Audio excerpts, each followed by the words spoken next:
Sud Radio Conseil de famille. Ce soir, nous accueillons Roman Kowalczyk, président de FIM, Fee Investment Manager, société de gestion de portefeuille spécialisée en allocation d'ETF. Bonsoir Roman Kowalczyk. Bonsoir Philippe, bonsoir Stéphane.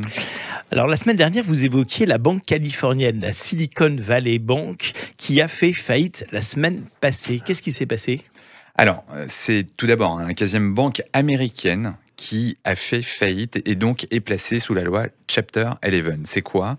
C'est la loi sur les faillites qui permet aux entreprises de se réorganiser. Dans ce cadre, permet aux épargnants de ne pas être impactés par la faillite de la banque. En fait, ce sont les actionnaires et les détenteurs d'obligations qui sont directement touchés. Alors, les clients de la banque sont protégés, mais pour quel montant ? Alors, le Trésor américain, la FDIC, la Réserve fédérale, garantissent le montant de dépôt pour tous les épargnants. Donc, les 200 milliards déposés sont garantis par l'État américain au final. Comment est-on arrivé à cette faillite ? Il n'existe pas des garde-fous ?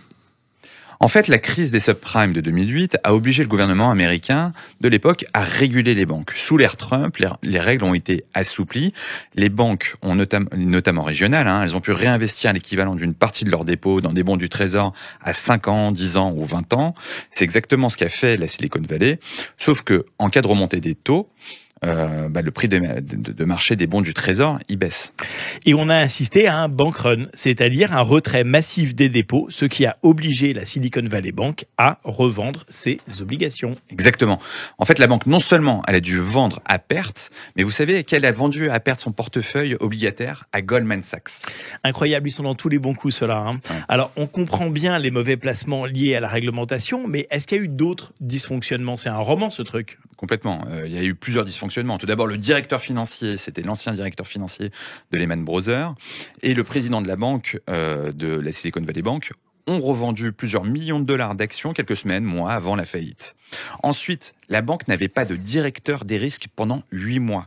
Et quand la banque a voulu lever du capital pour renforcer ses fonds propres, en fait, elle n'a pas pu. Oui, ça on comprend assez bien. Alors depuis, l'État américain a repris les rênes et garanti les dépôts des banques régionales. Mais Roman, est-ce que ça pourrait exister dans les banques européennes ?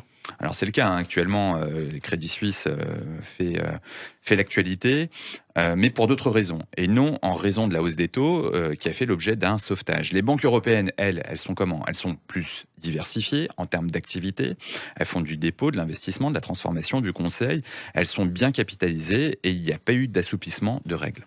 Alors en revanche, on peut avoir des problèmes sur les compagnies d'assurance vie et notamment sur les fonds euros. Si les épargnants des fonds euros sortent tous en même temps, ça risque de créer un problème pour les compagnies d'assurance vie qui risqueraient, comme les banques, de ne pas pouvoir assurer la liquidité des actifs sans matérialiser d'importantes moins-values sur leur portefeuille obligataire. Il faut savoir que le monétaire aujourd'hui, l'argent qu'on dépose dans les banques, propose plus de 3,5% de rendement et qu'à chaque crise, des opportunités peuvent se présenter. Il serait peut-être opportun en ce moment de rester un peu liquide. Merci Roman. Merci messieurs. Merci à vous. On se retrouve demain avec, on espère, de meilleures nouvelles. C'était Sud Radio Conseil de famille.